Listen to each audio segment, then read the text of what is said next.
Fala pessoal, sejam bem-vindos ao podcast Cara dos Esportes pós-rodada, pós-final de semana, da semana 16 da NFL. Um Feliz Natal a todos vocês.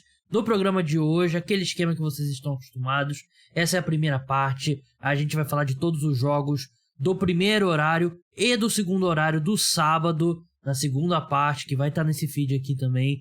A gente vai falar do Sunday Night Football, vai falar dos jogos de domingo, cenário dos playoffs, como ficou a classificação, preview da semana 17, então não deixe de escutar a segunda parte também.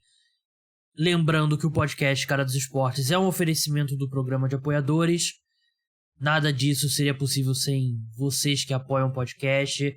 A gente precisa continuar, a gente precisa de mais gente apoiando para o podcast continuar crescendo. Link tá na descrição, plano a partir de R$14 por mês. Tem desconto para quem assinar o plano de 6 meses ou 1 ano pelo Pix. Lembrar também que o parceiro oficial de apostas do podcast Cara dos Esportes é o Bodog. Crie sua conta utilizando o meu link.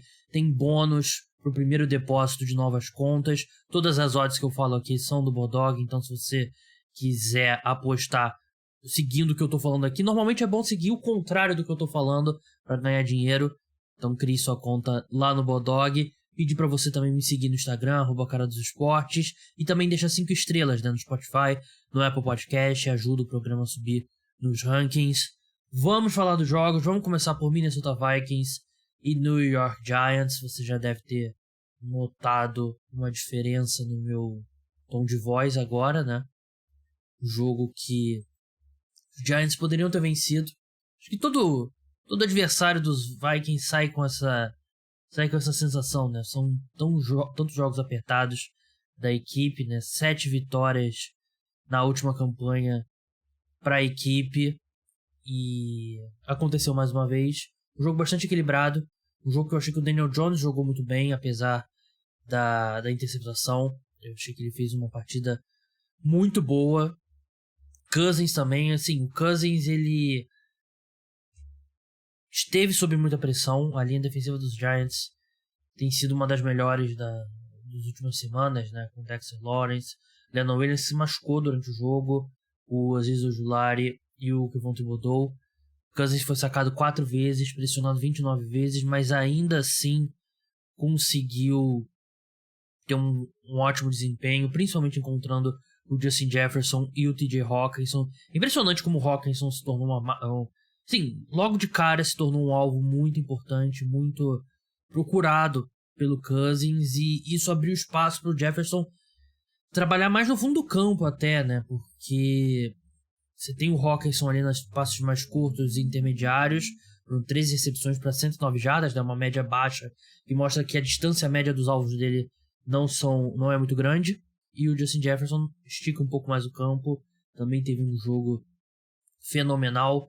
Mas para quem não assistiu a partida, né, os Giants viraram o jogo com um field goal faltando 4 minutos para o terceiro quarto, né, fim do terceiro quarto, 13-10. Campanha seguinte, os Vikings tiveram um drive longo, conseguiram um touchdown. Daniel Jones lança uma interceptação logo em seguida. Os Vikings não aproveitam, né, tem turnover on downs.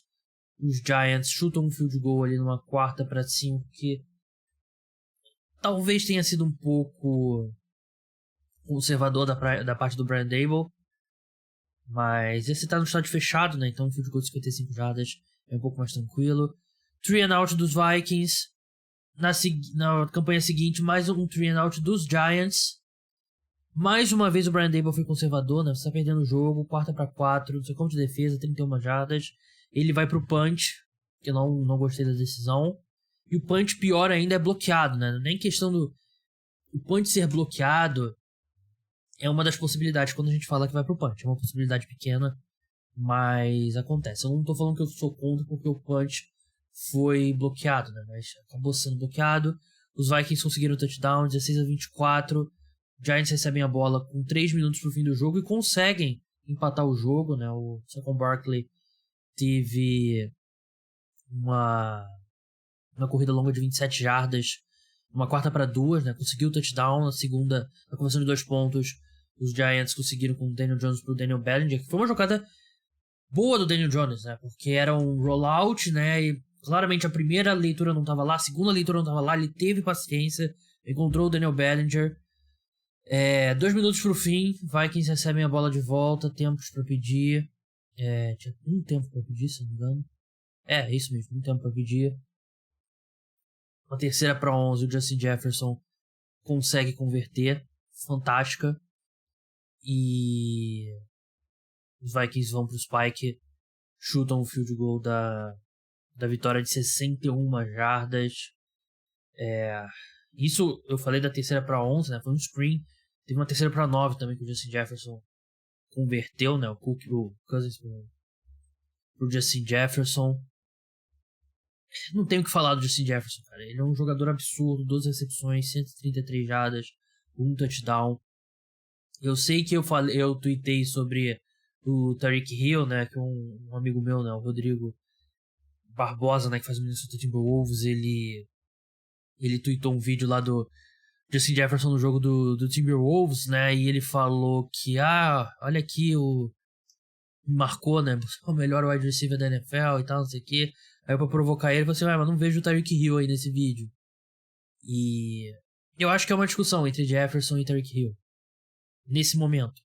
Eu sei qual que tem mais valor, é claro que é o Justin Jefferson. Porque ele é bem mais jovem, né? E é um jogador fantástico. É ele ou o Tyreek Hill, melhor não quarterback da NFL. E o impacto dele é gigantesco. Próximo off-season, ele vai poder renovar o contrato. Não precisa, né? Porque ele vai ter o 4º ano, a renovação de 5º ano e possivelmente franchise tags. Você poderia pensar que tem 2 franchise tags, né? Mas pro Vikings, normalmente você poupa um pouco de dinheiro se você renova logo com o cara, né? Você espalha o dinheiro por mais anos. Então, é uma possibilidade, vai ser muito dinheiro. O dia que o Justin Jefferson renovar, vai ser muito dinheiro. Números importantes desse jogo, ele quebrou o recorde de jardas numa só temporada com a camisa do Minnesota Vikings, que pertencia a ninguém mais, ninguém menos que agora pertence ao Justin Jefferson. Mas pertencia ao Randy Moss, 1.632 jardas. Justin Jefferson chegou a 1.756 nesse jogo. E o importante, né? O Jefferson fez isso em 15 jogos. Porque vai ter sempre aquela coisa, tem um jogo a mais, né? Na temporada agora tem um jogo a mais, não conta. Mas ele quebrou o recorde no 15º jogo. Ele ainda tem mais 2 jogos na temporada, mas tem ainda o 16º. Então ele um jogo antes quebrou o recorde do Randy Moss. E quando você quebra um recorde do Randy Moss é um negócio absurdo, né? É sempre relevante, né? E o Randy Moss fez isso com 26 anos, né? O Jefferson tem 23. E ele tá no alcance do recorde de jardas recebidas numa só temporada, que é também um grande feito. Claro que aqui vai entrar o jogo extra, né? Porque o recorde pertence ao Calvin Johnson. Ele fez isso em 2012 com 1.964 jardas. Foi 16 jogos. O Justin Jefferson, ele tem 1.756 no momento, né? Então ele basicamente precisa de 208 jardas para ultrapassar o 209, né? 208 ele empata. 209 jardas para ultrapassar, que não é nenhum absurdo. 2 jogos de 100 jardas e um pouquinho você passa. É possível, bem possível. Diria que acho que é uma chance até melhor do que 50%, né, de que ele ultrapasse. O que pode acontecer é os Vikings garantirem a seed 2 e aí você bota o Justin Jefferson só para ele bater o recorde. Vai ser uma discussão importante. Mas ele tá nesse alcance. Recorde de recepções, que ele também se tornou recordista de recepções numa só temporada com o Minnesota Vikings, né? Ultrapassou o Chris Carter. O Justin Jefferson nesse momento ele tem 123. Ele ultrapassou o Chris Carter, também um grande wide receiver. O recorde da NFL foi 2019, com 16 jogos ainda, 149 recepções do Michael Thomas, né? Então ele precisa de 27 recepções para ultrapassar o Michael Thomas. Aí é coisa pra cacete. Não é impossível, mas é improvável. De jardas existe uma chance real. Mas enfim, do lado dos Giants eu achei que foi uma partida boa da equipe, né? Basicamente um jogo que Os Giants tiveram mais jardas que os Vikings, só que cometeram 2 turnovers, né? Uma interceptação e um fumble do Daniel Bellinger. E, cara, o Giants perdeu no field goal de 61 jardas no final da partida, né? E, assim, mérito pros Vikings, é difícil vencer esses jogos apertados e tal, e eu, ao mesmo tempo, eu consigo ver que você acreditar que você vai conseguir virar esses jogos e ter a confiança de continuar ali, achando, tendo certeza que você vai, eu acho que isso é importante. Mas ao mesmo tempo eu reconheço que os números mostram que tem muita aleatoriedade quando você vence esse tipo de jogo, né? Os Vikings vencem num chute de 61 jardas, não quer dizer que eles foram melhores que os Giants no sábado, né? Achei que foi um jogo muito equilibrado. Mas eu consigo ver os dois lados. Muita sorte envolvida para vencer tantos jogos com placar apertado. Para os Giants também, né? Os Giants, todas as vitórias deles foram. Mas também tem alguma coisa de o seu time acreditar que você vai conseguir. Você vence esses jogos e aí quando você chega na próxima semana e tem uma situação parecida, você tem a crença dentro de si que você consegue virar esses jogos. Então acho que é importante. E eu vou falar de cenário de playoffs lá na segunda parte do podcast. Vamos falar agora do New England Patriots e Cincinnati Bengals. Os Bengals venceram por 22-18, mas não foi por falta de tentativa. Se esforçaram muito para perder esse jogo, muito mesmo. Não conseguiram. A equipe começou muito bem o jogo. 22-0 no intervalo. Tudo parecia bem.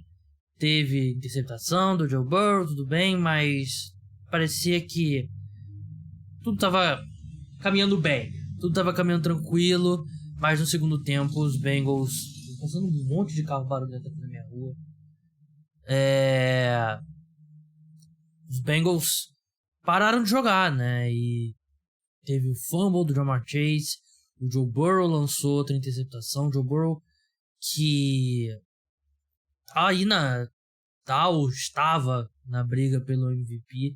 Esse jogo não ajudou muito, mas no segundo tempo os Patriots conseguiram a pick six, né? A interceptação foi a pick six, não conseguiram a conversão de 2 pontos, né? Fizeram 22-6, mas eles tentaram a conversão de isso, não, erraram o extra point. Teve uma outra conversão de 2 pontos logo depois, quando eles conseguiram o touchdown, que aí eles não conseguiram, né? Foi uma tentativa do Mac Jones pro Jacoby Myers. 22-12. Na campanha seguinte, os Bengals erram um field goal. Aliás, o Evan McPherson não tem feito uma boa temporada, principalmente nessas últimas semanas. Aí no drive seguinte, os Patriots fizeram mais um touchdown, né? E o segundo touchdown deles no ataque, né? Que o outro foi defensivo. Teve uma jogada bem maluca que inicialmente foi marcado o fumble retornado para touchdown dos Bengals. A arbitragem voltou atrás e deu intentional grounding, né? Intentional grounding, para quem não sabe, é quando o quarterback ele se livra da bola dentro do pocket sem ter nenhum alvo perto ou sem a bola passar pela linha de scrimmage, né? O que é falta. Basicamente o jogador da defesa é para evitar que o quarterback tá aqui, o jogador da defesa tá vindo para sacar ele jogar a bola no chão. Para evitar isso. A arbitragem marcou o fumble inicialmente, aliás, teve até uma jogada polêmica. Teve o retorno, né? Antes da arbitragem voltar atrás. E teve um lance polêmico que o Mac Jones ele pula ali nas pernas do Eli Apple para bloqueá-lo. Eli Apple que não tava com a bola, né? Quem tava com a bola. Não lembro qual era o jogador que tava com a bola. Mas a arbitragem. O Eli Apple reclamou do lance depois do jogo. Disse que foi um lance sujo. Eu não encontrei nada do Mac Jones falando sobre o lance, né? Mas eu acredito que a desculpa ou a justificativa, né, dependendo do ponto de vista, é que eu tava tentando evitar que o Eli Apple chegasse para bloquear o nosso wide receiver Thornton, né, que tava tentando fazer o tackle. Mas foi que é longe, né? Ele tava bem umas 10 jardas atrás, né, o Eli Apple. Eu não vou classificar o Mac Jones de sujo, né? Apesar dele ter outros lances questionáveis já na carreira dele, né? Tem aquele contra os Panthers que ele parece torcer o tornozelo do defensor dos Panthers e tal. Ali parece muito mais uma questão de que ele tava puto com o que aconteceu e temporada péssima, e ele vai com raiva ali pra descontar em alguém, né? Descontou no Eli Apple. Ele tem que se controlar melhor, até porque num lance como esse o que pode acontecer é ele se machucar, e não seria bom. Então não foi um lance legal, mas eu também não vou colocar o rótulo de sujo no Mac Jones. Mas enfim, em vez de fumble, foi intentional grounding, que colocou os Patriots numa 3ª para 24, que virou uma 3ª para 29 depois de uma falta do Trent Brown. E aí os Patriots conseguem um touchdown, né? O Mac Jones manda basicamente um Hail Mary, a bola é desviada e cai pro Jacoby Myers fazer o touchdown, 22-18. Drive seguinte, o Ja'Marr Chase sofre um fumble, então parece que os Bengals vão sofrer um colapso histórico depois deles terem vencido num colapso histórico do Tampa Bay Buccaneers na última rodada. Mas aí é a vez do Ramondre Stevenson sofrer um fumble, os Bengals recuperam. 3 and out, logo em seguida, mais uma chance para os Patriots, com 30 segundos pro fim, sem tempo para pedir. Mas chega numa 4ª para 15, tenta ali basicamente um Hail Mary, não conseguem. Hail Mary no sentido ali do modo desespero, né? Porque a bola não chegou na endzone. E segundo Bill Belichick, ele não tem muita confiança no braço do Mac Jones para mandar uma Hail Mary, né? Foi uma tentativa ali de converter a 4ª para 15, ele jogou a bola longe, nada feito. Os Bengals saem com a vitória. Não acho que tem muito para comemorar os Bengals. Forma como a equipe cometeu muitos erros mesmo no primeiro tempo, né? Teve extra points errados e teve a interceptação do Joe Burrow. Tem que dar uma limpada ali. Eu sei que agora eles garantem a divisão e garantem a vaga nos playoffs, mas precisa dar uma limpada nos erros no ataque, né? A defesa, eu achei que jogou bem, né? Mas o ataque dos Patriots também é muito fraco. No segundo tempo, o ataque dos Patriots conseguiu mover muito bem a bola, né? Então é o oposto do que vem acontecendo com os Bengals, né? Que normalmente essa defesa joga muito bem no segundo tempo. Do lado dos Patriots, né? Não tem nada para ser dito que já não tenha sido dito. A equipe agora ficou numa viva matematicamente, mas na prática a gente sabe que é muito improvável de chegar nos playoffs. Segunda parte a gente fala mais sobre isso. Então é isso, Bengals 22, Patriots 18. Vamos passar agora para a vitória do Carolina Panthers para cima do Detroit Lions, 37-23, e os Lions passaram uma vergonha na mão do Carolina Panthers. Os Panthers atropelaram os Lions no chão. Foram 320 jardas terrestres, avanços longos, avanços curtos, avanços médios, wide receiver correndo com a bola, Sam Darnold correndo read option, fazendo touchdown, de todo quanto foi o jeito, Deontay Foreman, Chuba Hubbard. Foi, assim, os Lions perderam esse jogo com o que foi o grande calcanhar de Aquiles da equipe na temporada, que foi a defesa. O ataque, os números foram inflados pelo Garbage Time, também não jogou bem nesse sábado, né? O Jared Goff ele termina com bons números e fez uma boa partida, mas teve ali 10 pontos no final do jogo, né? Os Panthers entraram no último quarto, fizeram um field goal ali no começo do último quarto para ampliar para 34-13 a vantagem.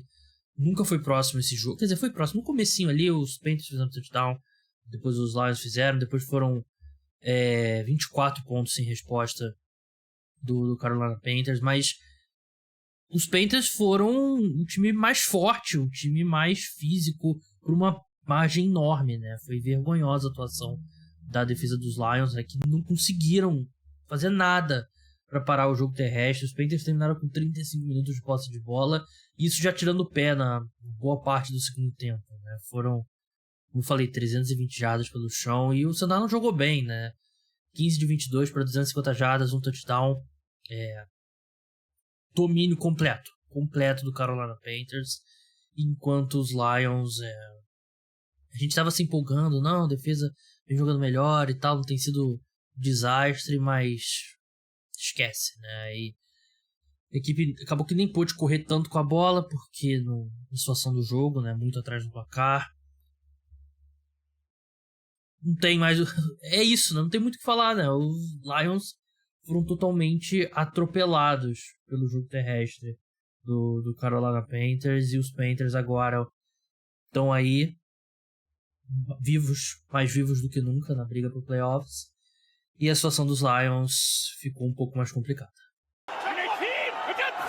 Vamos falar agora de um jogo que cronologicamente eu deveria colocar um pouco mais pra frente, porque começou com 1 hora de atraso, né? A cidade de Nashville estava lidando com apagões e a prefeitura pediu que o jogo começasse um pouco mais tarde para que eles normalizassem a situação.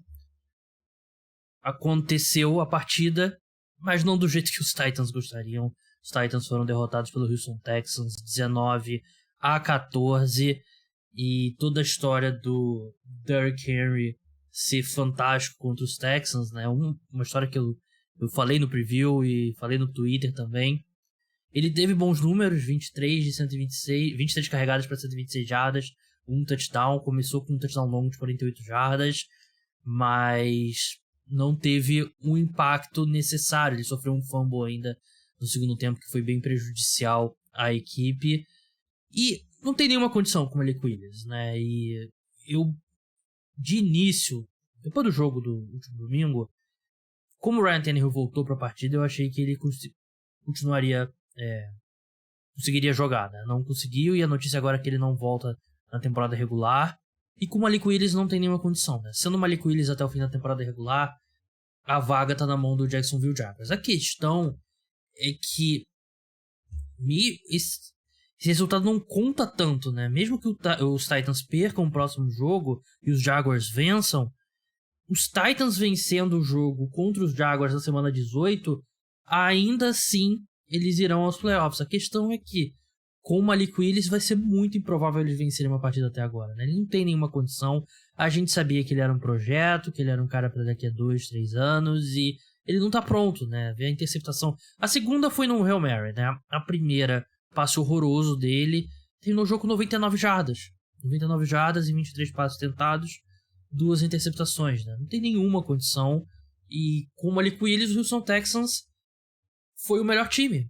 Foi o melhor time. O Davis Mills teve um passe para touchdown, mas méritos totais para o Brandon Cooks, uma recepção absurda no fundo da endzone. A defesa da equipe, ela, tirando essa corrida do Derrick Henry de 48 jardas, né, o touchdown, conseguiu segurar bem o Derrick Henry, né? Ele não teve um desastre, não foi um desastre para a defesa do Houston Texans. Eles conseguiram segurar as pontas. A questão é a seguinte: vencer jogos pro Texans é péssimo. Se eles vencem mais um e os Bears perdem os próximos 2, os Bears passam a ter a primeira escolha geral. Seria um desastre pro Houston Texans, né? Porque por mais que a gente acredite que o Bears não selecionará o Bryce Young ou o CJ Stroud e tal, não vai selecionar um quarterback, eles vão ter todo o incentivo do mundo para trocar essa escolha para um time que queira selecionar um quarterback, né? Então os Texans não deveriam vencer nenhum jogo daqui até o fim da temporada, não deviam ter vencido esse jogo. Mas, enfim, não vencer o Titans com o Malik Willis como quarterback é uma missão complicada. Então, é isso. O Titans agora vai jogar a vida no jogo contra o Jacksonville Jaguars na última rodada. Vamos passar agora para a vitória do Kansas City Chiefs para cima do Seattle Seahawks, 24-10. E a grande diferença desse jogo aqui é que os Chiefs, no frio muito intenso lá em Kansas City, conseguiram fechar os drives deles. E os Seahawks não conseguiram, né? Você olha aqui os drives do Seahawks: punch, turnover on downs, punch, field goal ali no final do primeiro tempo, né? Field goal curto ali de 22 jardas do Jason Myers, né? Que eles tentaram, tiveram alguma chance de entrar na endzone e não conseguiram. Punch, turnover on downs, interceptação, touchdown veio no último drive ali, penúltimo, né? O último drive ali já com 1 minuto no fim da partida, perdendo por 2 touchdowns. Foi a grande diferença, né? O Seahawks teve até mais jardas que os Chiefs nesse jogo, 333 contra 297 dos Chiefs, né? 19 first downs contra 14 dos Chiefs. Só que os Chiefs conseguiram botar a bola na endzone, né? O Patrick Mahomes jogou muito bem e vai ficando difícil agora tirar o MVP dele. Ele teve 2 passes para touchdown. O último touchdown dele foi correndo com a bola, foi uma facada no meu coração, porque eu tinha Patrick Mahomes, mais de 2,5 passes para touchdown lá no Bodog. Me matou. Esse touchdown acabou com o meu Natal, mas estou vivo aqui gravando. E o Chiefs conseguiu botar a bola na endzone, né? Teve o Travis Kelce jogando muito bem. A defesa eu achei que fez uma boa partida, melhor do que vinha jogando, porque o ataque do Seahawks é um ataque muito bom, né? Mas a gente viu o Chris Jones aparecendo bem, a gente viu o Frank Clark aparecendo bem. Então é isso que o Chiefs precisa, né? O ataque jogando bem, mesmo com condições climáticas adversas. Não estava chovendo, não estava nevando, mas o frio muito forte. A defesa jogou pro gasto, enquanto o Seahawks, né? Aquela coisa que a gente vem falando há muitas semanas, né? Um time que já não tem a mesma potência. A equipe correu bem com a bola, né? Mas atrás do placar, né? Isso gasta relógio. O Kenneth Walker teve 26 carregadas para 107 jardas, né? Mas não conseguia. Na hora de colocar a bola na end zone, a equipe não conseguia. Sentiu falta do Tyler Lockett, bastante falta do Tyler Lockett. O DK Metcalf teve um bom jogo. 7 recepções e 81 jardas, né? Mas fez falta o Tyler Lockett, que é um dos melhores wide receivers da NFL. Mas é isso, vitória para os Chiefs, 12-3. Continuei perseguindo o Buffalo Bills pela seed número 1 da AFC. O Buffalo Bills derrotou o Chicago Bears por 35-13. Mais um jogo muito prejudicado pelas condições climáticas. Muito frio em Chicago. Muito vento também em Chicago, né, que atrapalha ainda mais. E os Bills venceram com alguma tranquilidade. O Josh Allen até lançou 2 interceptações, mas teve um passe para touchdown que foi especialmente bonito. Ele teve 2 na partida. 25 de 26 passes tentados, 172 jardas, 2 touchdowns, 2 interceptações. Jogo que a equipe correu muito com a bola, né? Não é muito a cara desse time, mas foram 254 jardas, 106 do Devin Singletary, 99 do James Cook e 41 do Josh Allen, né? Cada um deles teve um touchdown também pelo chão. Então um jogo bem tranquilo. Os Bears, que Justin Fields não tem como fazer milagre, né? O time que já era ruim de início, agora tá lidando com muitas lesões. E é ficar de olho, como eu falei, né, no Houston Texans, né? Se o Houston Texans vencer mais um jogo, os Bears eu acho que não precisam nem se esforçar para não ganhar outra partida, né? Eles têm Lions e Vikings pela frente. Difícil acreditar que eles vão vencer um desses 2 jogos. E pegou agora um time muito mais qualificado, um dos favoritos ao título. Os Bears, um dos piores, né? Então foi um jogo que os Bills, a sensação, tudo bem, não estava frio, né? Mas a sensação mesmo assim, de forma sentido figurado, a sensação é que o Buffalo Bills não suou para vencer esse jogo. Vou ganhar um pouquinho de tempo aqui. Parabéns, Bills, pela vitória, 35-13. Vamos passar agora para New Orleans Saints e Cleveland Browns. Saints venceram por 17-10. O jogo em Cleveland, que foi o mais frio da história da cidade de Cleveland, né? Um jogo com temperatura mais baixa. Havia uma previsão de que a sensação térmica poderia chegar perto de menos 30 graus Celsius, né? Eu não sei se chegou lá, mas se não chegou, ficou menos 25, menos 20, né? Que aí tá de boa, né? Mas um jogo tão frio assim, né? É questão dos erros, né? Quem vai cometer um erro que vai colocar o outro time na beirada ali da end zone. O New Orleans Saints lançou uma interceptação, né, que colocou os Browns ali em condição de fazer um touchdown logo em seguida. E no segundo tempo foi a vez do Cleveland Browns repetir o favor, né? A equipe do Saints ainda teve um bom retorno no kickoff inicial, né? Colocou ele já perto do meio campo, que deu a oportunidade da equipe de conseguir o touchdown, né? Fazer 10-10 ali no placar na ocasião. E depois, quando os Browns lançaram a interceptação, os Saints conseguiram retornar até a linha de 15 jardas. E depois o Alvin Kamara entrou na endzone 17-10, né? São esses detalhes, né? Um erro no special teams ali de cobertura de kickoff e uma interceptação lançada pelo Deshaun Watson. Os Saints vencem o jogo. Não tem muito que... É muito difícil jogar num clima como esse, né? Muito vento. Tinha quase ninguém no estádio, né? Parecia um jogo do Botafogo no Engenhão, né? Até o placar ali do estádio estava pedindo para as pessoas que estavam no anel superior descer para o anel inferior, né? Os Browns abriram o anel para a torcida, né? Que eu acho que, clima de Natal, frio, é um gesto de amor, né? Então, o pessoal desceu ali. Até bom que fica todo mundo mais próximo, mais aquecido. Mas é isso, né? 2 erros dos Browns, 1 erro do New Orleans Saints. Vence o New Orleans Saints. O Tyson Hill foi importante, correndo com a bola, assim como foi o Alvin Kamara. E no ataque aéreo, né? Foram 8 passes do Andy Dalton completados, 15 do Deshaun Watson. É difícil, muito difícil. Assim, eu sou culpado de falar, football weather, muito legal e tal. Mas é difícil, né? O jogo fica pior. Por isso que o over-under de pontos desse jogo era 32. Porque havia essa previsão, né? Os Estados Unidos inteiro parece que tá congelado, né? E acabou que os Saints cometeram menos erros. É simples assim a análise desse jogo. O Baltimore Ravens derrotou o Atlanta Falcons por 17-9. Vitória que garante a equipe vaga nos playoffs, né? Que era bem importante, porque a gente estava vendo esse time cair muito de rendimento sem o Lamar, né? E foi mais uma partida que a equipe ofensivamente não jogou bem. A equipe usou bastante o jogo terrestre, porque não confia no Tyler Huntley tanto passando a bola, né? Até porque o ataque aéreo é pútrido, como eu falo sempre. A gente teve o Sammy Watkins sendo uma recepção de 40 jardas, né? Ele que chegou outro dia na equipe, depois não fez mais nada do que isso. Do lado dos Falcons, mais uma partida do Desmond Ridder, né? Segunda dele na temporada como titular, e achei que ele jogou bem.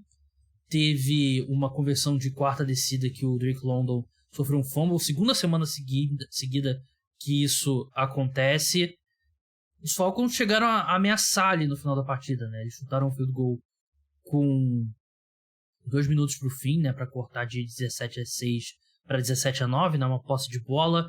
Poderiam ter arriscado? Poderiam, né? Mas era uma 4-4 e de qualquer forma eles estavam perdendo por 2 posses de bola. Se eles convertem e fazem o touchdown, depois eles iam precisar do field goal também, né? Então eu não tenho tanto problema quanto a essa decisão, não. Mas eles devolveram a bola aos Ravens, que gastaram o relógio até o fim. Nunca mais devolveram a bola. A defesa dos Ravens foi bem, apesar deles terem cedido um pouco mais de jardas que eles gostariam para um time comandado pelo Desmond Ridder no segundo jogo. Mas vitória é vitória. Ravens vencem e estão nos playoffs. E os Falcons agora dão adeus à briga pelos playoffs. Vamos passar para os jogos do segundo horário. Antes, falar um pouquinho sobre o programa de apoiador. Para de procurar o botão de avançar 15 segundos, por favor. É importante para o podcast Cara dos Esportes que a gente continue crescendo a base de apoiadores. Vai ter um podcast terça-feira à noite que é exclusivo para apoiadores. Vai ter o podcast de sexta-feira de manhã sobre o Thursday Night Football. Tem as minhas newsletters. Tem o Cara dos Esportes Notícias. São 3 episódios por semana. Tem grupo no WhatsApp. Tem sorteio. Então tem um monte de benefícios para você se tornar apoiador, além de você ajudar o programa. Vai lá no link da descrição, sem compromisso, dá uma olhada lá, vê o que você acha, e se você tiver condições, claro, por favor, se torne apoiador. Se você não puder, convence um amigo seu a escutar o podcast Cara dos Esportes, que você também vai estar me ajudando. Dado o recado comercial que o departamento comercial da Cara dos Esportes Corporation me obriga a fazer, 49ers 37, Washington Commanders 20. O 49ers é um time bem físico, o Commanders também, e os dois trocaram soco, né, no primeiro tempo, e o Commanders aguentou, né, aguentou ali, respondeu, tanto que o jogo foi pro intervalo empatado em 7-7, mas aí no segundo tempo o 49ers espancou, seguindo aí na mesma comparação com uma luta, os 49ers aí espancaram o Commanders, foram 30 pontos no segundo tempo. O Taylor Heinicke teve uma sequência de fumble e interceptação que fez o Ron Rivera colocar o Carson Wentz em campo. Sim, Carson Wentz ainda existe. Levante a mão se você não lembrava que ele existia. Comandou um drive para touchdown, né? Mal ou bem. O final ali já era meio garbage time quando ele fez isso, né? O 49ers bem, aquela defesa prevent ali no último quarto. Mas o 49ers é um time muito bom e continua sendo um time muito bom com o Brock Purdy.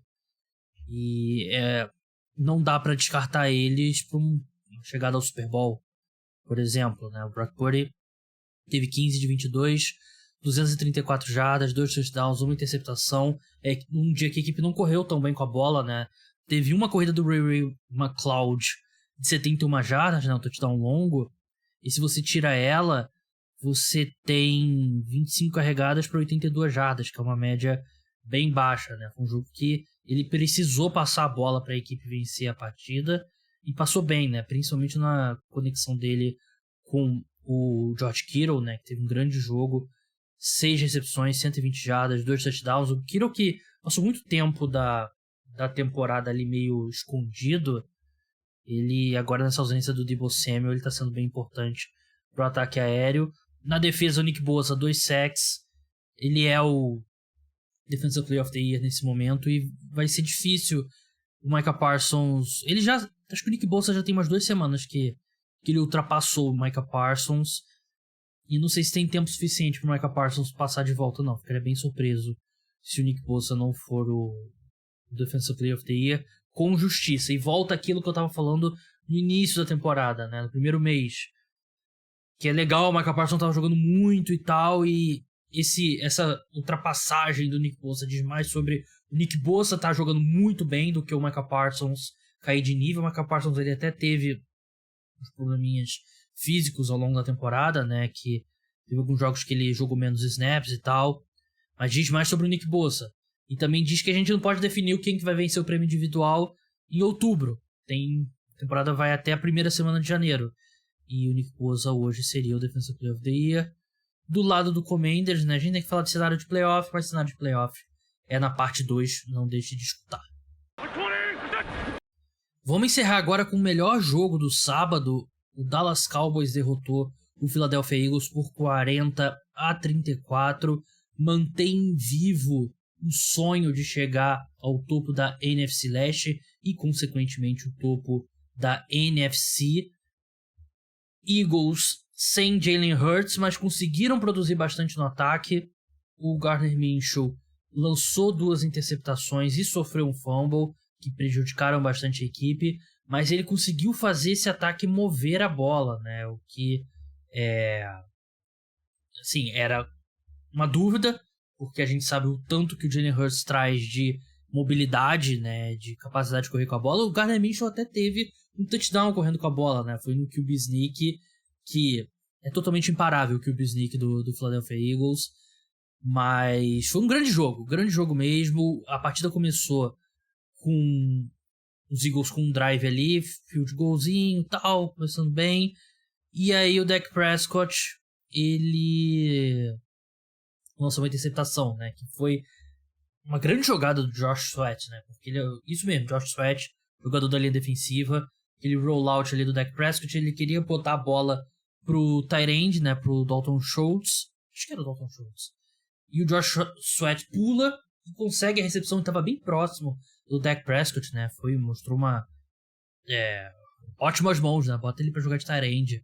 E aí os Eagles abriram 10-0, mas depois disso o Dak Prescott jogou muito bem, fez uma grande atuação depois dessa interceptação, completou 27 de 35 passes, 347 jardas, 3 touchdowns, um jogo que a equipe correu razoavelmente bem com a bola, né? Não foi aquele fantástico, né? Que 200 jardas e tal, mas a equipe jogou muito bem depois disso. O Gardner Minshew teve a interceptação, né? 2 interceptações que eram passes pro Quez Watkins, né? E o primeiro foi meio que no muque ali que o Quez Watkins perdeu, né? Então acho que dá pra colocar na conta dos dois. Agora eu não lembro se foi a primeira ou se foi a segunda.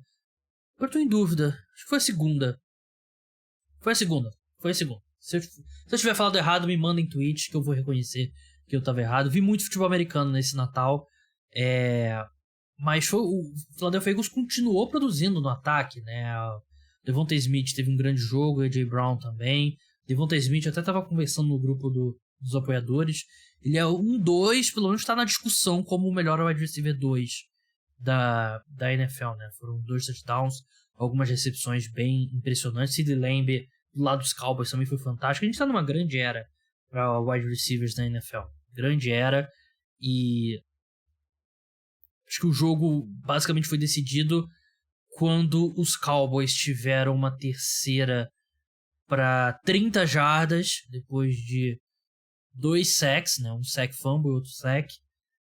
Terceira para 30, jogo empatado, o Eagles pronto para receber a bola de volta e virar o jogo.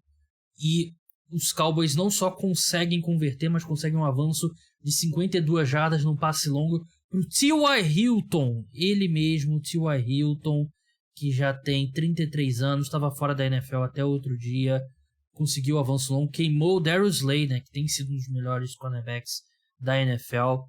Você não pode levar uma terceira para 30.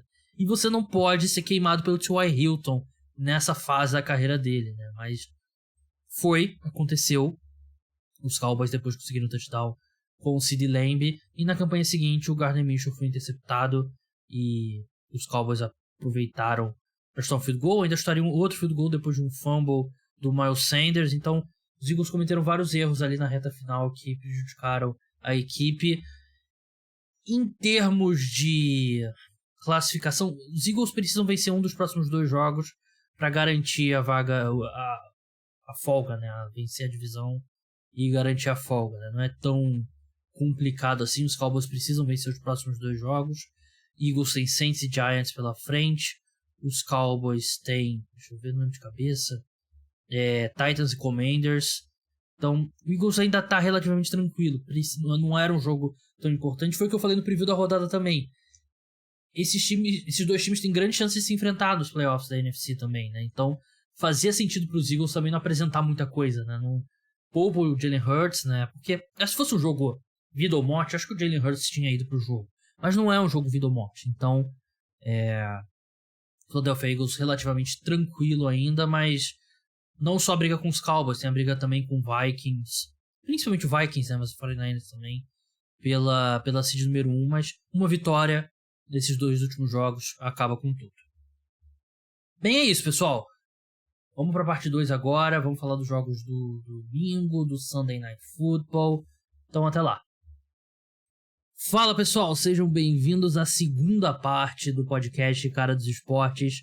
Pós-rodada, pós-final de semana, da semana 16 da NFL. Se você ainda não escutou a primeira parte, pare agora. Vai lá no feed, escuta a primeira parte. Eu falei dos jogos do primeiro horário e do segundo horário do sábado. Aqui na segunda parte eu vou falar sobre o Sunday Night Football, dos jogos de domingo, cenários de playoffs, confrontos, o que cada time precisa.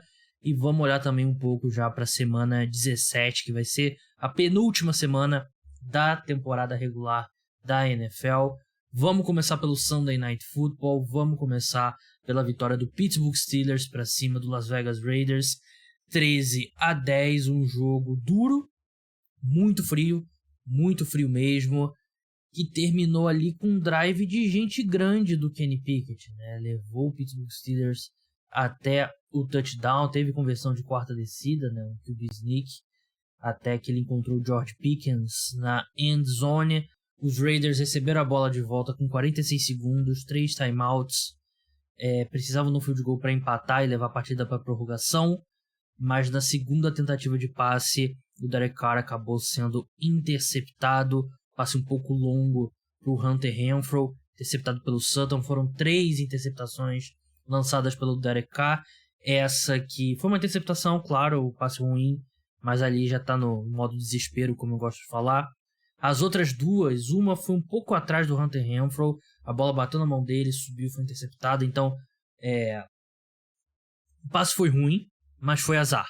A primeira também foi um baita azar, a bola bateu na mão do Moreau, do Foster Moreau, e aí o safety dos Steelers, né? Foi o Minka Fitzpatrick, se não me engano, fez uma grande jogada, grande interceptação.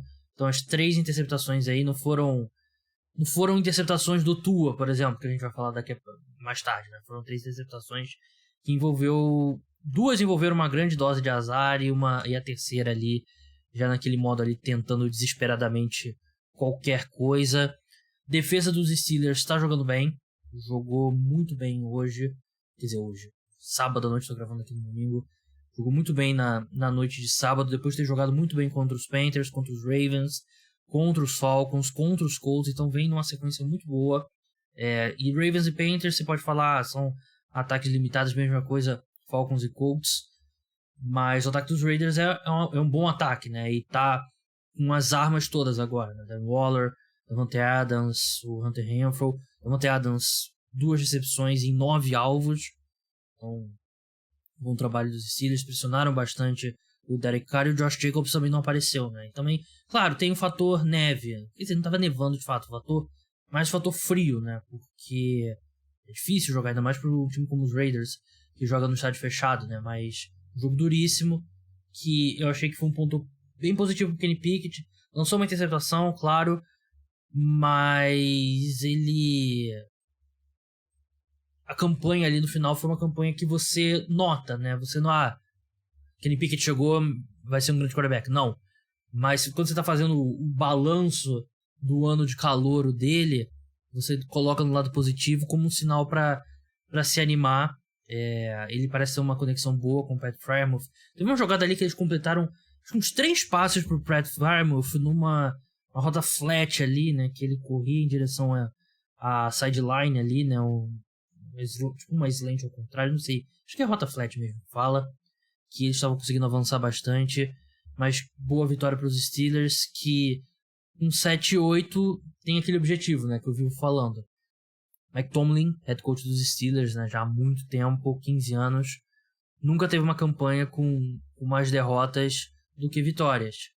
E agora o sonho continua vivo. E quanto aos Raiders, a temporada chegou ao fim.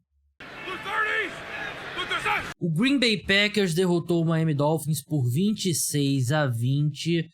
Um jogo na única cidade, eu acho, que não estava congelada dos Estados Unidos, né? Pelo que a gente viu, pelo menos entre as cidades que tiveram jogo da NFL nesse final de semana. Estavam 10 graus ou um pouquinho mais lá em Miami, né? Que é frio para Miami.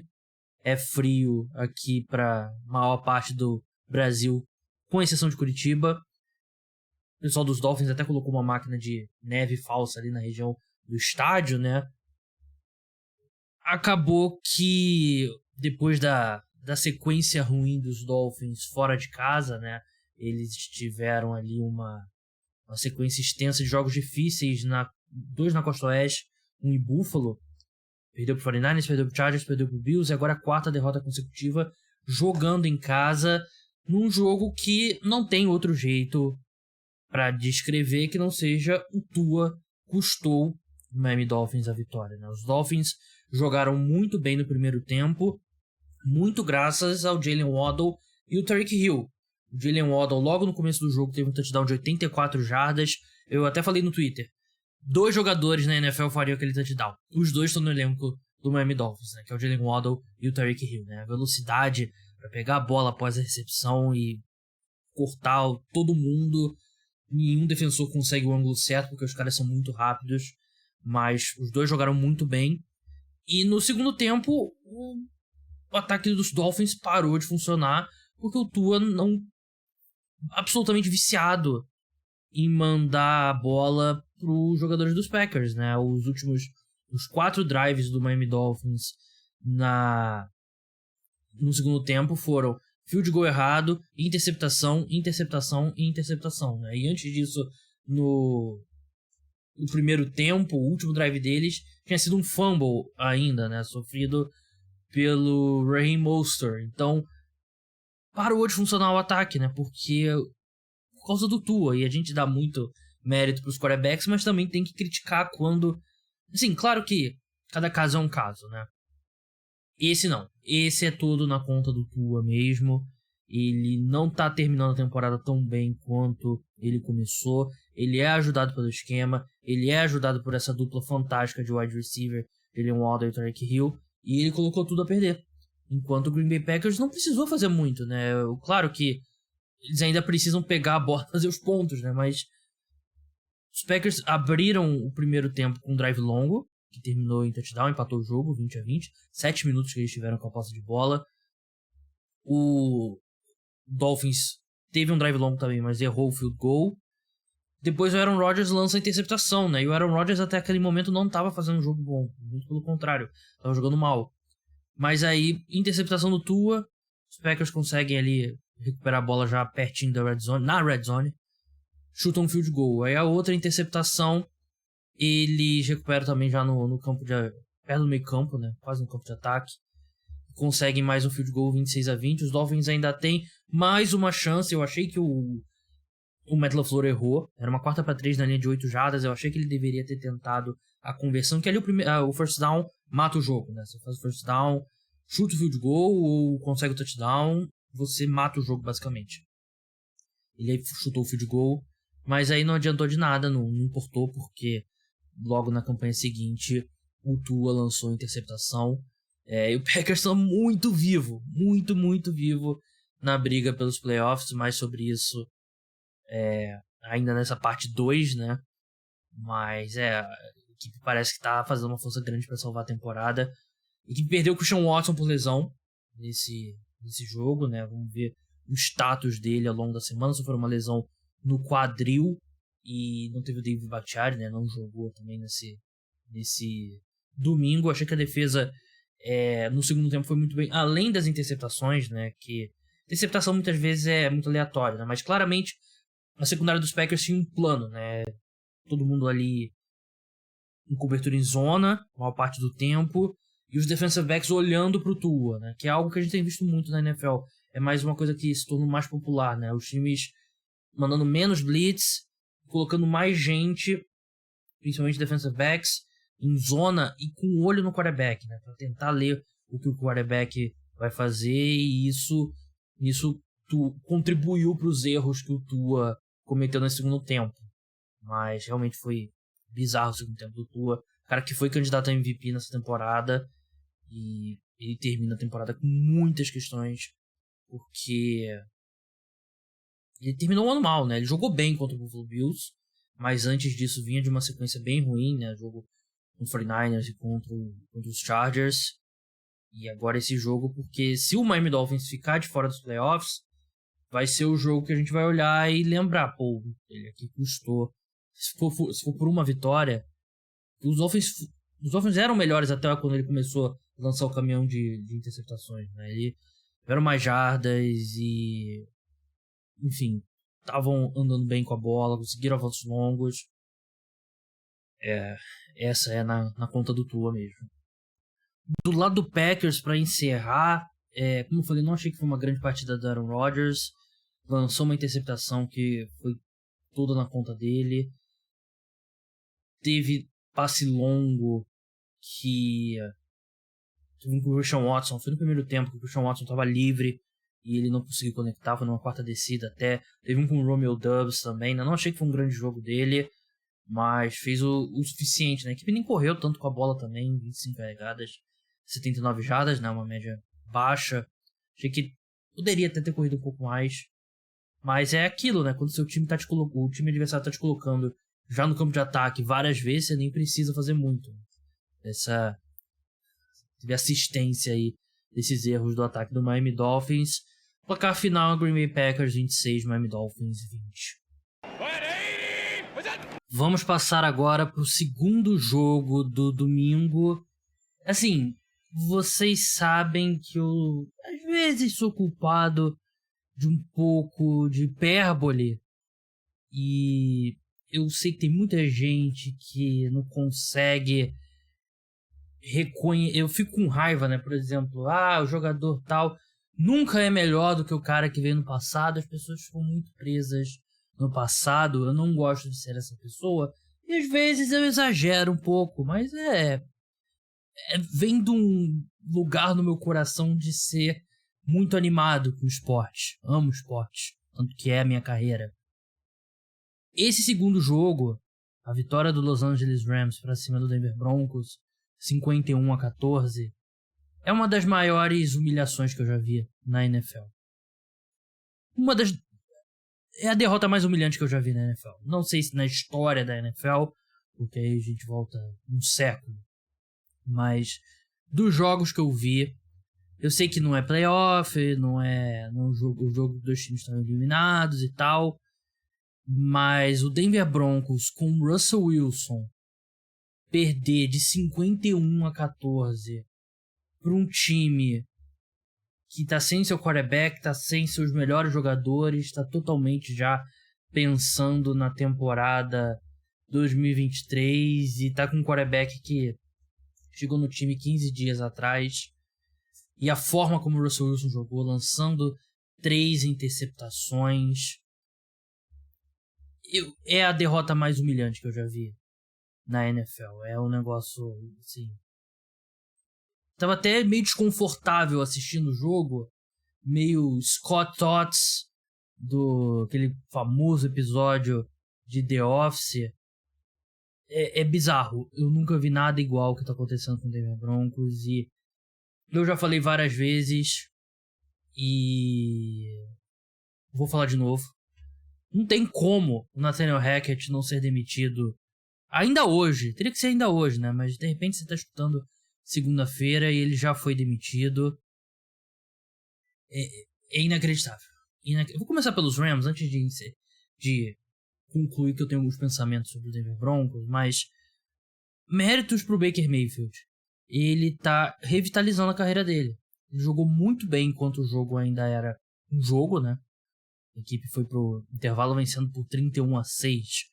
Jogou muito bem. Ele se encaixou muito bem no esquema tático do Sean McVay, que é muito parecido com o esquema tático do Kevin Stefanski, que foi o esquema no qual ele teve os melhores momentos dele na NFL, né? Então, se você é um time na próxima off-season e você tem um coordenador ofensivo que gosta bastante de usar play action, botar o quarterback em movimento, bootlegs e tal, corrida em zona, você pode olhar pro Baker Mayfield. Eu não acredito ainda que ele vai assinar para ser nosso titular. Não acho que chegaria a isso. Mas eu acho que ele chegou num ponto que você pode contratar ele para competir pela titularidade. Eu acho que o preço dele vai ficar um pouco acima do que os Rams podem pagar por um quarterback reserva, né? A gente viu durante o jogo a repórter, agora me fugiu o nome, acho que é Trace Wolf, da transmissão lá da CBS, disse que conversou com o Matthew Stafford e ele confirmou que ele vai continuar jogando em 2023, porque havia uns rumores, né? Ele sofreu uma lesão na coluna, que é sempre preocupante, mas ele disse que tá se sentindo bem, que vai voltar. Então, eu não sei se os Rams terão dinheiro para manter o Baker Mayfield, porque ele pode ser um desses reservas que assinam tipo 10 milhões de dólares. 7 milhões de dólares, mas com incentivos para subir até 15 se ele jogar, né? Coisa do tipo. E aí eu acho que os Rams não teriam esse dinheiro, mas ele salvou a carreira dele, tá salvando a carreira dele. Ken Akers, né, que quase foi cortado, né, expulso do time, teve 3 touchdowns, jogou muito bem. Tyler Higbee jogou muito bem. Não tem Allen Robinson, não tem Cooper Kupp, não tem Aaron Donald.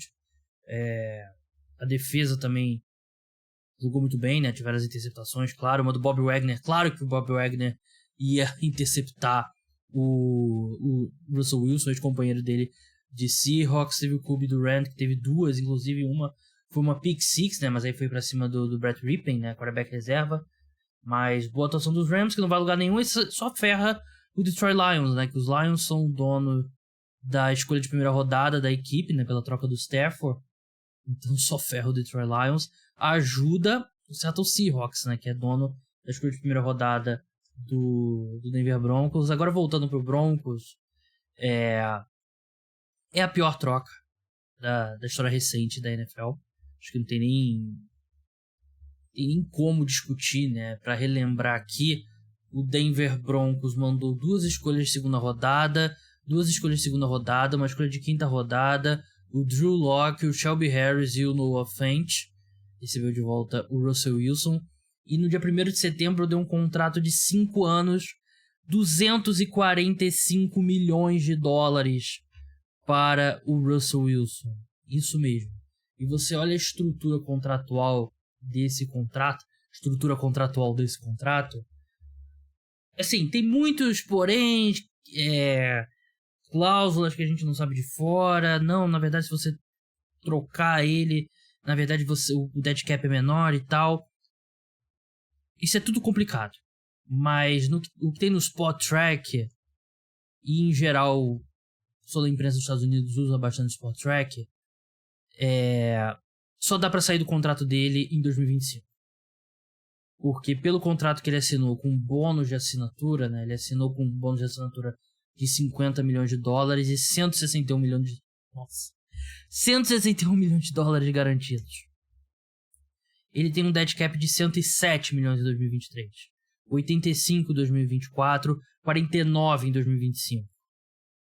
Depois de 2025, para a temporada 2026, você pode dispensar ele, e aí é um dead cap de 31 milhões de dólares, que aí dá para você pensar, né? Mas não tem como você... A única alternativa para o Denver Broncos é demitir o Nathaniel Hackett e torcer que o Russell Wilson no que vem jogue melhor. Não tem outra alternativa, eles não tem como sair, e eu ficaria muito surpreso. Acho que jogar pior do que ele tá jogando não é possível, mas eu ficaria muito surpreso se ele voltasse a ser, sei lá, o cara da metade de cima do ranking dos quarterbacks, né? E ele é um cara que tem um salário médio 48 milhões de dólares por temporada, né? Você pagar 48 milhões... Vamos dizer que ele suba muito e chega o 20º melhor quarterback da temporada. Você vai estar pagando o terceiro, quarto maior salário da NFL para um quarterback, um cara que é o 20º, 21º, 22º, talvez 19º melhor quarterback na NFL. Não fecha essa conta, não tem como competir com essa conta, né? Porque esse dinheiro você tinha que investir em outros lugares quando o seu quarterback é desse nível, né? E é um desastre completo. O Broncos teria sido um investimento melhor para o Denver Broncos pegar esses 240 milhões de dólares que eles deram para o Russell Wilson e comprar Bitcoin. Teria sido um investimento melhor para o Denver Broncos do que dar esse contrato para o Russell Wilson. Méritos para o Pete Carroll, que é um grande vencedor dessa temporada, né? Com o desastre que tem sido o Russell Wilson. Méritos para o John Schneider. E o negócio que eu estava lendo durante a semana, basicamente não tinha nenhum outro time atrás do Russell Wilson. Era o Denver Broncos, porque o Denver Broncos estava desesperado por um quarterback. A gente lembra que os times foram definindo o que eles iam fazer e tal. Não tinham tantos times procurando quarterback. Era basicamente o Denver Broncos. Há indicações fortes de que o Denver Broncos contratou o Nathaniel Hackett para tentar convencer o Aaron Rodgers a ir para Denver, e ele não foi. E aí os Broncos ficaram desesperados e fizeram a troca pelo Russell Wilson, né? E normalmente essas trocas, o preço se torna exorbitante porque tem vários times competindo. Por exemplo, a troca do Deshaun Watson. Nesse caso, não. E ainda assim, o John Schneider conseguiu tudo que ele conseguiu pelo Russell Wilson e vendeu o Russell Wilson, entre aspas, né? Trocou o Russell Wilson em alta, né? O último momento que você poderia trocar um jogador e obter um valor, assim como o Philadelphia Eagles vendeu o Carson Wentz no último momento que conseguiria algum valor real, né? E conseguiu o Philadelphia Eagles quando o Carson Wentz foi para os Colts, e os Broncos, o Seahawks conseguiu muito mais pelo Russell Wilson, né? Porque ele já dava sinais de queda, né? Antes mesmo dele se machucar, ele não estava jogando bem. Depois que ele se recuperou, estava 100% recuperado, ele não estava jogando bem. A temporada 2021 dele não foi boa. E como ele tinha se machucado e tal, a gente tem um histórico de um cara que era um dos 5 melhores quarterbacks da NFL antes disso, você acredita que ele vai recuperar a melhor forma, e não recuperou. E o resultado é isso, né? 3 interceptações no jogo desse domingo, 2 nas 2 primeiras campanhas da equipe. Foi sacado um monte de vezes, que segue ele, né? Isso, porque ele... Claro, ele é ofensiva dos Broncos também não tem lesões e tal. Garrett Bowles, principalmente. Não é ideal, não jogou bem. Mas o Russell Wilson é um cara que segura muito a bola. E a gente viu a cena, né? O Brad Rippin, depois de um sack pra cima do Russell Wilson, né? O time saiu de campo. Ele foi bater boca com a linha ofensiva, né? O Brad Rippin, que é o quarterback reserva dos Broncos, né? Discutindo meio que defendendo o Russell Wilson. Não. O clima tá horrível. Eu não sei como é que o clima dentro do elenco, eu não sei como é que vai fazer pra seguir em frente, porque não como eu falei, não tem como você abrir mão do Russell Wilson. A não ser que você decida, vou dispensar ele e nos próximos 3 anos eu vou trabalhar só com 50% do meu cap. 60% do meu cap, sei lá. Que é a única coisa que o Broncos pode fazer. Inacreditável, um desastre, pior contrato. Acho que nem se o Broncos oferecesse 3 escolhas de primeira rodada e o Russell Wilson pelo Westbrook, que é o que a gente falava há tanto tempo na NBA, né, de time Lakers tentando trocar esse contrato do Westbrook, nem assim funcionaria. Inacreditável. Mesmo que você troque, o dead cap fica, né? O dead cap não vai com o outro time. Então, bizarro. Uma troca que é um desastre completo pro Denver Broncos, e é o primeiro ano do novo grupo de donos, né? E provavelmente, eu sei que o torcedor do Denver Broncos não vai querer escutar isso, mas provavelmente comprometeu as próximas 3 temporadas. Não só essa, mas as próximas 3 temporadas. A única alternativa, e eu diria que é uma probabilidade pequena, é o Russell Wilson recuperar a forma, né? E aquele quarterback top 5 da NFL não existe mais. Ele pode jogar melhor do que ele tá jogando, só que é volta aquilo que eu falei, né? Não tem como você pagar por um quarterback mediano 48 milhões por ano, você não tem como construir um time vencedor. Então, desastre. Rams 51, Denver Broncos 14. Vamos encerrar agora a parte dos jogos com o Sunday Night Football. Eu acho que eu chamei o Raiders e Steelers de Sunday Night Football, força do hábito, né? Porque foi no dia que teve a rodada completa, mas esse foi de verdade o Sunday Night Football. Tampa Bay Buccaneers contra Arizona Cardinals, a equipe de transmissão do Sunday Night Football lá nos Estados Unidos também, né? Que de vez em quando tem aqueles negócios, Sunday Night Football quinta-feira, Sunday Night Football sábado, Thursday Night Football sábado. Não, isso foi a equipe do Sunday Night Football mesmo, o Mike Tirico e o Chris Collinsworth. Um jogo de nível técnico baixo, vitória do Buccaneers 19-16 em Arizona. Um jogo bem ruim do Tom Brady. Eu tenho sido um grande defensor de que o Tom Brady ainda tem gasolina no tanque, e eu ainda acho que ele tem gasolina no tanque, mas não é baseado numa atuação como a desse domingo. Foi muito mal, os erros que a gente tem visto bastante, né? Ele fora de, não só de timing, né, mas a precisão dele não parece ser a mesma. Foi interceptado 2 vezes, 2 interceptações bem ruins, e o ataque dos Bucks é aquela coisa que a gente sempre fala, né? Sem imaginação, sem criatividade, sem ritmo, sem nada. É difícil falar do Tampa Bay Buccaneers sem eu ficar aqui me batendo aqui, me dando, sei lá, me dando um beliscão na perna. Fala alguma coisa diferente. Não dá pra falar alguma coisa diferente porque é a mesma coisa. É um time que não evoluiu, né? É basicamente o mesmo time em relação à semana 1.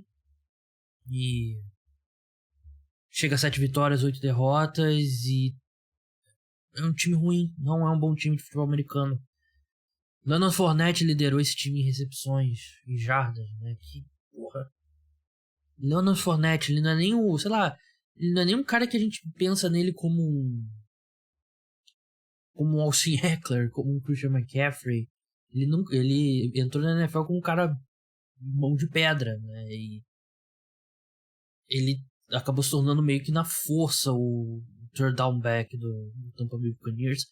Mas não é o que ele faz de melhor. E sei lá, é tudo nesse ataque parece encaixado, é tudo o círculo encaixado no espaço quadrado, né, naqueles brinquedos de criança. E eu acho que isso diz muito sobre o trabalho do Todd Bowles e do Byron Leftwich, que é péssimo. Os dois estão fazendo uma temporada muito ruim.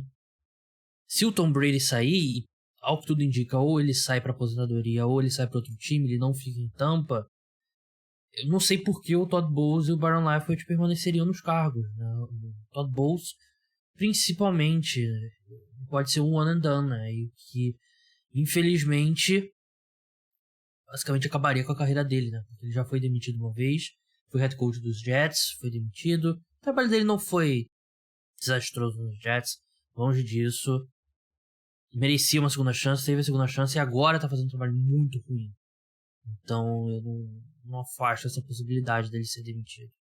Depois da temporada 2022, o jogo em si, eu não gosto de falar sobre como foi a partida, né? O jogo, em termos de pontos equilibrados, os Cardinals contra o Trace McSorley, terceiro quarterback da equipe, ele é um quarterback bem veloz, ele falou durante a transmissão, agora acho que ele correu 4,56 o tiro de 40 jardas, que foi o quarterback mais rápido, deixa eu olhar aqui, na classe dele, 2021, a classe dele, né?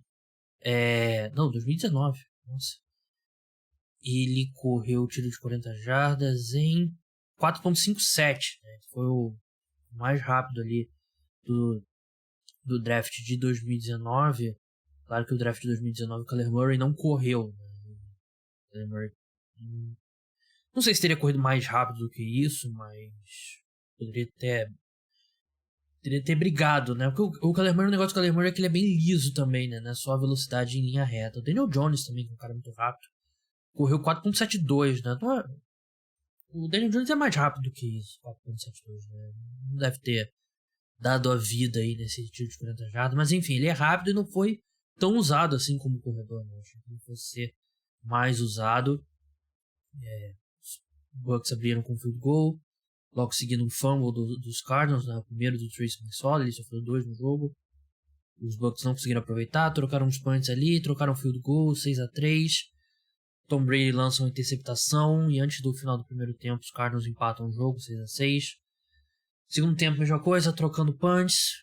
Tom Brady lança uma interceptação que coloca ali os Cardinals na linha de 19 do próprio campo, né? Foi uma interceptação na red zone. Os Cardinals conseguem marchar ali e chegar depois de um avanço longo um belo passe até do Trace McSorley, uma recepção linda do Marquise Brown, né? Hollywood Brown. Eles conseguiram chutar um field goal. Os Cardinals ainda no último quarto conseguiriam o primeiro touchdown deles no jogo, né? Depois de um bom retorno de punch dele, que eu tô tentando encontrar o nome aqui, enrolando enquanto eu procuro. Pharrell Cooper, Rams, inclusive. Colocou ele já perto da red zone, eles conseguiram avançar, fizeram um touchdown, abriram 16-6, parecia que o Bucks não conseguiria se recuperar, mas eles responderam com um touchdown. Aí depois o Trace McSorley sofre um fumble, eles conseguem um field goal que empata a partida, o jogo vai para prorrogação. Teve uma interceptação do Trace McSorley, mas foi no Hail Mary, né? Então não é a mesma coisa. Os Cardinals abrem com um punch ali a prorrogação e os Bucks conseguem avançar para o field goal e vencer o jogo 19-16. E vitória é importantíssima, né? Porque o Saints e o Panthers venceram, mas não é o mesmo time péssimo. E o problema é que os Bucks vão chegar nos playoffs, eles vão enfrentar os Cowboys provavelmente, né, em Tampa. E aí vai todo mundo olhar e assim, putz, é o Tom Brady. Porra, está contra o Tom Brady nos playoffs. Vai ter muita gente se convencendo, né? E é capaz dele acabar vencer um jogo de playoff mesmo. Que é o Tom Brady. Vai ser foda, vai ser uma avaliação muito complicada. Muito complicada. Mas é isso, esse foi o jogo. Tampa Bay Buccaneers 19, Arizona Cardinals 16. Vamos passar agora para a classificação, divisão por divisão. Depois a gente vai olhar o cenário dos playoffs. Começando pela AFC, Buffalo Bills garantiu o título da AFC Leste, 2 vitórias, 3 derrotas. Miami Dolphins vem logo em seguida, 8-7, New England Patriots 7-8, New York Jets 7-8 também. Patriots leva vantagem no critério de desempate. Na AFC Norte, o Cincinnati Bengals, eu acho que eu falei que o Cincinnati Bengals garantiu a divisão. Se eu falei, peço desculpas, porque ele garantiu a vaga nos playoffs, né? Assim como o Baltimore Ravens. Cincinnati Bengals 11 vitórias, 4 derrotas, Ravens 10-5 e Steelers 7-8, Browns 6-9, Browns matematicamente eliminado. AFC Sul, Jacksonville Jaguars assumiu liderança, 7 vitórias, 8 derrotas. Mesma campanha do Tennessee Titans, Jaguars leva vantagem no confronto direto. Indianapolis Colts 4-9-1 Houston Texans 2-12-1 estão eliminados matematicamente. Kansas City Chiefs 12-3 lidera a AFC Oeste, garantiu já o título da divisão.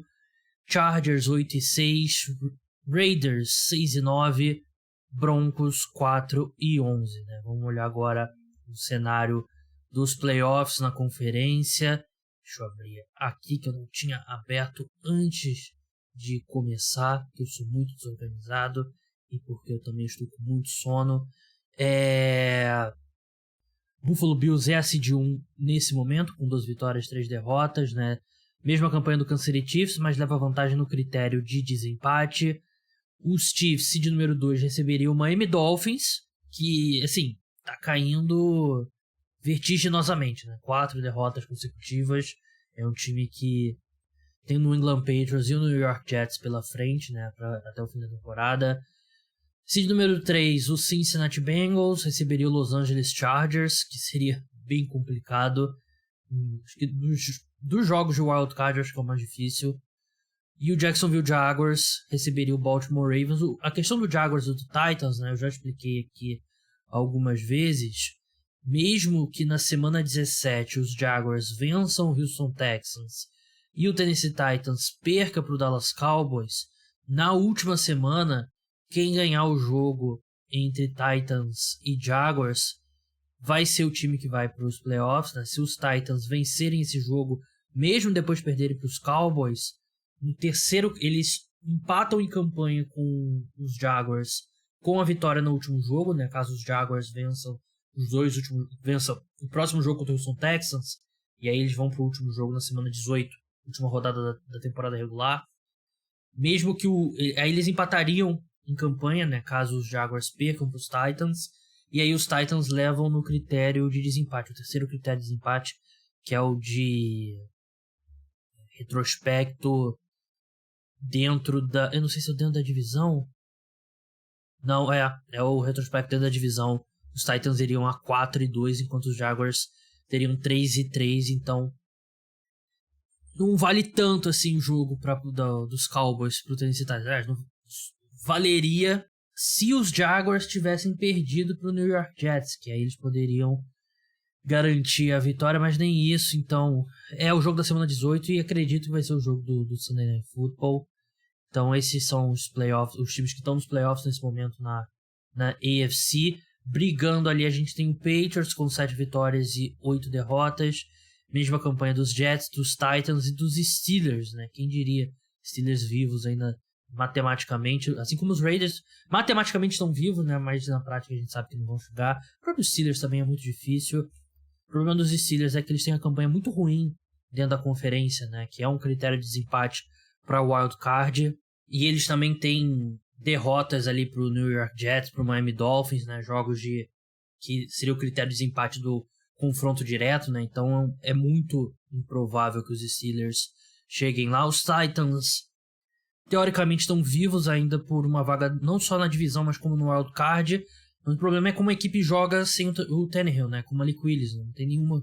É difícil acreditar que eles vão vencer os 2 próximos jogos, né? Sem o Tannehill. Então a questão deles é muito mais técnica do que matemática, né? Enquanto o New York Jets e o Patriots, os 2 times têm problemas sérios no ataque. Vamos ver como vai ser o New York Jets no retorno do Mike White, caso ele volte já na próxima rodada. As 2 equipes têm confronto direto contra o Miami Dolphins e são jogos aqueles famosos de vida ou morte, né?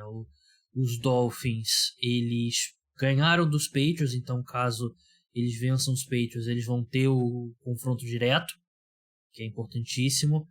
Os Jets venceram os Dolphins na temporada regular, né? Se eu não me engano, foi um dos jogos sem Tua. E... Foi um dos jogos sem Tua? Foi o Skylar Thompson, né? Agora eu lembrei. Se os Jets vencem os Dolphins de novo, aí eles teriam o critério de desempate em relação ao Miami Dolphins, né? E não só isso, uma vitória dos Jets, eles empatam teoricamente em campanha, né? Que os 2 times estão 7-8, apesar de ser o jogo da última semana. Então os Jets conseguiriam tirar esse jogo do Miami Dolphins, né? Então o Miami Dolphins precisa vencer os 2 jogos, os Jets precisam vencer nos 2 jogos que faltam, né? Então, já tem uma chance aí real de chegar nos playoffs. Tem jogo com o Seahawks e contra o próprio Miami Dolphins. Então vai ser bem animada essa reta final aí de temporada. No England Patriots que conseguiu, sei lá, deu uma energia pra eles, provavelmente, né? O jogo contra o Bengals, né? A forma como eles foram derrotados, mas chegaram a brigar ali no final, né? Graças a muitos erros dos Bengals. Mas pelo menos tira um pouco o marasmo, né? Depois daquela... A forma como é que foi a derrota pro Las Vegas Raiders. Mas o calendário deles foda, é o Bills, né? Na semana 18, né? Que é um time muito acima deles. E não dá nem pra acreditar que eles vão entrar com um time reserva. Porque eles estão empatados com os Chiefs, estão brigando pela seed número 1. E eles não podem tirar o pé e vai ser até o final. Até porque o calendário dos Chiefs é fácil também. Eles têm Raiders e Broncos. Acho que é Raiders e Broncos. Broncos e Raiders, né? Nessa ordem. Então, provavelmente eles vencerão os 2 jogos e o Buffalo Bills não pode tirar o pé. Então, vai com força máxima para enfrentar os Patriots e ficaria muito surpreso caso os Patriots consigam a vitória aqui. Então, basicamente, recapitulando, acho que uma briga entre Dolphins e Jets pela seed 7, enquanto o Tennessee Titans briga com o Jacksonville Jaguars pela AFC Sul. Acho que são esses os pontos que estão abertos na Conferência Americana. Na NFC, Conferência Nacional, o Philadelphia Eagles lidera a NFC Leste com 13 vitórias e 2 derrotas. Dallas Cowboys vem logo em seguida 11-4. Os 2 times estão garantidos nos playoffs. Os Cowboys ainda podem vencer a divisão, né? Mas precisaria que os Eagles percam os próximos 2 jogos contra Saints e Giants, e os Cowboys vençam os últimos 2 jogos contra Titans e Commanders. É possível, mas não é provável, né? Atrás dos Cowboys, Giants com 8 vitórias, 6 derrotas e 1 empate. Depois Commanders 7-7 e 1. NFC Norte, Minnesota Vikings já garantiu a divisão, 2 vitórias, 3 derrotas. Eles estão um jogo atrás dos Eagles na briga pela seed número 1, né? A vaga direta na segunda rodada dos playoffs, um mando de campo. Mas a questão é que os Vikings levam desvantagem no critério de desempate, né? Que é o confronto direto. Então eles precisam vencer os 2 jogos, chegar a 14-3 e torcer para os Eagles perderem os 2 jogos, né? Para terminarem 13-4. É a única chance para os Vikings. Lions 7-8, Packers 7-8, rodada foi perfeita para os Packers, e Bears eliminados 3-12. Na NFC Sul a gente tem Buccaneers 7-8, Panthers 6-9, Saints 6-9 e Falcons eliminados 5-10. Na NFC Oeste a gente tem 49ers 11-4, Seahawks 7-8, Rams eliminados 5-10, Cardinals 4-11. Cardinals ainda atrás dos Rams, né? Seria difícil de acreditar. Nos playoffs, a gente teria o Philadelphia Eagles indo direto para o Divisional Round. Com a seed 2, o Vikings receberia o Washington Commanders. O 49ers com a seed 3 receberia o New York Giants. E o Buccaneers com a seed 4 receberia o Dallas Cowboys. A briga ali pelo Wild Card, a gente tem basicamente 5 times brigando por 2 vagas. A gente tem os Giants, Commanders, Seahawks, Lions e Packers, né? O Giants tem uma vitória a mais em relação a esse pessoal. Então, uma vitória contra o Colts ou contra os Eagles colocaria a equipe nos playoffs. Se eu te disser que eu não estou nervoso, estaria mentindo. Mas acho que os Giants chegam lá. O Seahawks tem um critério de desempate em relação aos Lions. Não sei se vai chegar, não sei se vai ser um critério tão grande lá na frente. Mas basicamente, como ainda eles precisam vencer os 2 jogos que tem para ir os playoffs, Seahawks, Lions e Packers estão olhando para eles, precisam desse tropeço do Commanders. O Seahawks enfrenta, Jets e Rams. O Commanders enfrenta Browns e Cowboys. Ou nesse jogo contra os Cowboys é que provavelmente não vai valer mais nada, né? Lions e Packers se enfrentam na semana 18, jogo direto. O Lions antes disso tem os Bears e os Packers antes disso tem os Vikings, que é um jogo bem mais difícil. Então, o calendário mais difícil aqui é do Packers, né? Mas eles acabaram de vencer os Dolphins, que é um time que vinha de uma atuação muito boa contra o Buffalo Bills, né? Então é um time que parece estar encaixando, a defesa está jogando um pouco melhor. Tem o Aaron Rodgers. Essa derrota para os Panthers é que realmente foi um tropeço muito pesado para os Lions, porque se eles tivessem vencido, eles estariam com 8-7, estariam na seed 7 no momento, né? Com uma vitória na frente do Seahawks, do Packers, do Commanders. Então é um tropeço que a equipe não deveria ter, mas não é nem para dizer que foi azar, né? Foram atropelados. Não é um bom time, né? O Detroit Lions, né? Por isso que chega nesse momento da temporada dessa forma, né?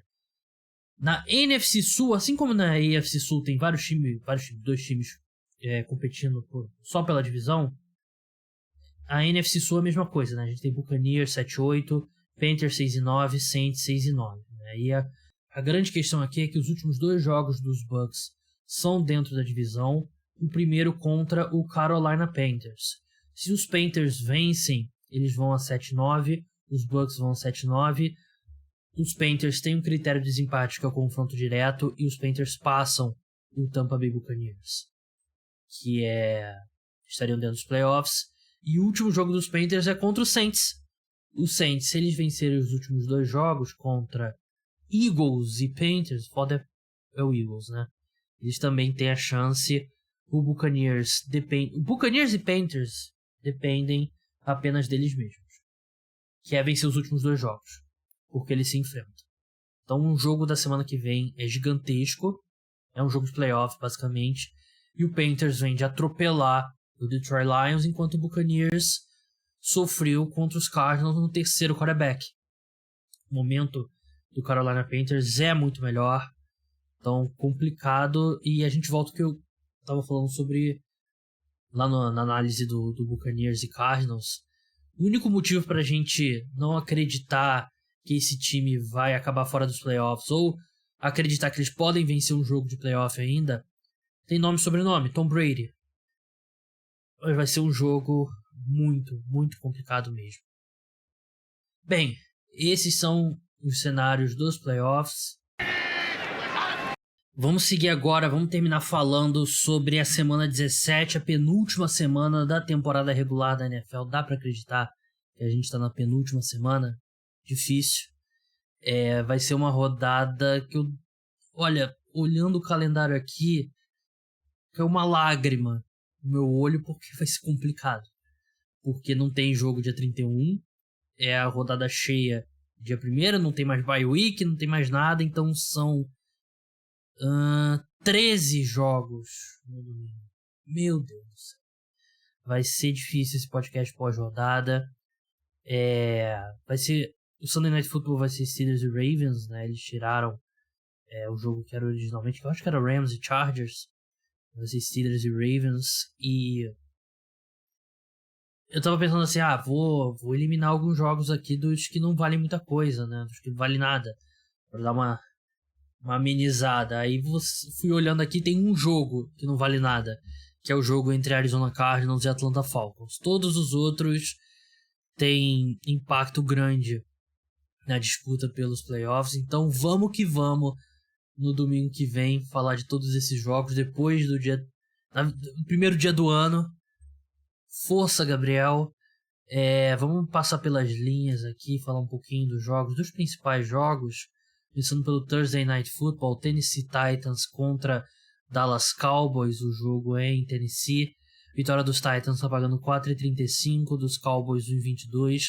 Total 43,5, Cowboys menos 10. E o Titans com o Malik Willis é isso mesmo. Não tem jeito, ele não tem condição de jogar ainda na NFL. Pode ser que ele tenha um dia, hoje ele não tem.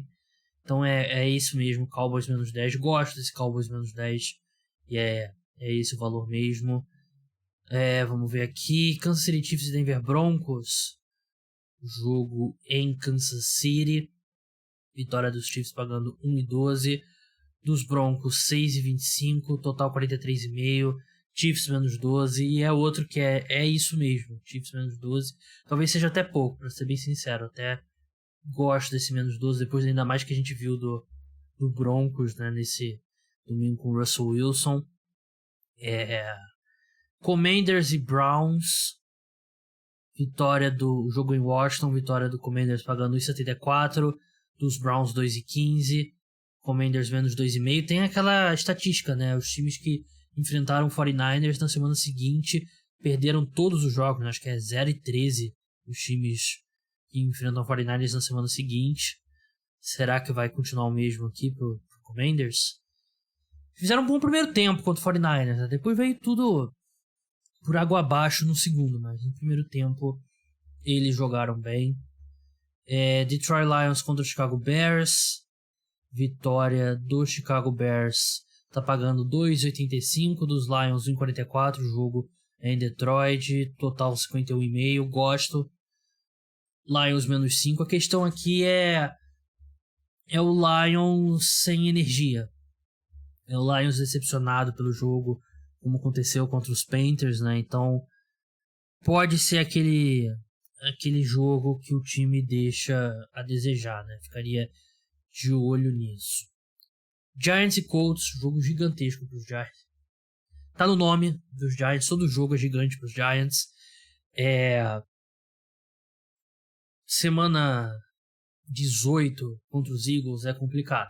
Ideal para os Giants é que eles vençam, os Eagles vençam os Saints nessa semana e possam colocar time misto, né? Que eu acho que não vai acontecer também, porque acho que os times, não sei se um time como os Eagles vai querer dar folga para os titulares numa semana, aí não joga na outra, né, que é o Wild Card, e aí quando você entra em campo no Divisional Round, você tá 2 semanas sem jogar. Não sei se os Eagles vão querer fazer isso, mas com certeza vão tirar o pé do acelerador. Então, mas esse jogo aqui é a final, é o Super Bowl dos Giants nessa temporada regular em Nova York. Vitória dos Giants pagando 1,60, dos Colts 2,40, total 41, Giants menos 3. Gosto desse número aqui e já no Bodog já tá andando na direção dos Giants, então iria nesse Giants menos 3. Provavelmente quando você estiver escutando vai estar menos 3,5, mas crie sua conta com o Bodog, tem bônus para novas contas, né, no primeiro depósito. Se você quiser, é uma boa hora para começar a apostar de forma responsável nos playoffs da NFL e vai aquecendo, faz essas últimas 2 semanas aí de pré-temporada para você. Houston Texans contra Jacksonville Jaguars, vitória do Houston Texans, jogo em Houston, tá pagando 2,75, dos Jaguars 1,47, total 44. Jaguars são favoritos por 4 pontos. Os Texans vêm jogando melhor, né? Uma vitória aqui para os Texans seria um desastre, você ouviu certo, por causa da posição do draft. Mas acho que os Jaguars vencem aqui. Gosto desse menos 4 e tá andando na direção dos Texans, né? Então você pode pegar esse Jaguars daqui a pouco lá no Bodog a menos 3,5. New England Patriots contra Miami Dolphins. Jogo em New England. Vitória dos Patriots pagando 2,5, dos Dolphins 1,80. Total 43,5, Dolphins menos 1,5. Gosto bastante desse Dolphins menos 1,5. Toda semana eu digo que eu gosto do Dolphins, né? Mas é um time que tem muito mais poder de fogo nesse ataque, né? Então eu iria aqui nos Dolphins com alguma tranquilidade. Philadelphia Eagles contra New Orleans Saints. Saints ainda jogando pela temporada. Jogo na Filadélfia. Vitória dos Eagles pagando 1,33 no Bodog. 3,50 dos Saints. Eagles menos 6,5. Acho que é isso mesmo. Eu iria de Eagles também, porque eu acho que o time do Saints não é um bom time. Não é uma análise muito profunda, mas eu não acho que é um time tão bom e tá vivo porque tá numa divisão horrorosa. Só por mais 2 jogos aqui. Packers e Vikings. Jogo bem grande. Jogo em Green Bay. Vitória dos Packers pagando 1,51. Dos Vikings 2,65. Total 45,5. Packers menos 3,5. Olha, eu sei que os sites de apostas não amam os Vikings, que é sempre menos do que a gente deveria, que a gente acha. Mas eu gostaria aqui do Vikings cobrindo 3,5, né? Porque eu sei que o Packers é o rival que aterroriza toda a NFC Norte. Mas aqui é o brio do Minnesota Vikings. Eu acho que os Vikings cobrem. Pelo menos cobrem esse 3,5. Eu iria de Vikings 3,5. Pra encerrar o Monday Night Football, que é um bom Monday Night Football, hein? Cincinnati Bengals contra Buffalo Bills em Cincinnati. Vitória dos Bengals pagando 2,5, dos Bills 1,80, total 49,5. Buffalo Bills favoritos por 1,5 pontos. Gosto tanto do Bills 1,80 quanto esse Bills. Eu pegaria esse Bills menos 1,5, né? Porque a diferença 1,5 não é nada, basicamente. Iria nesse Buffalo Bills aqui, mas expectativa alta, expectativa para um grande jogo. Então é isso, pessoal. Parte 2 chega ao fim. Muito obrigado a todos que escutaram pós-rodada. Feliz Natal a todos novamente. A gente se vê no Ano Novo. Na verdade, a gente se vê antes disso. Tem os podcasts de terça-feira, que é exclusivo para apoiadores. O de quarta, o preview da rodada. Tem o de sexta-feira, que é o último pós-Thursday Night Football do ano. Newsletters, cara dos esportes, notícias. Então não falta aí conteúdo. Não falta oportunidades aí pra gente conversar. Então é isso, pessoal. Até a próxima. Tchau.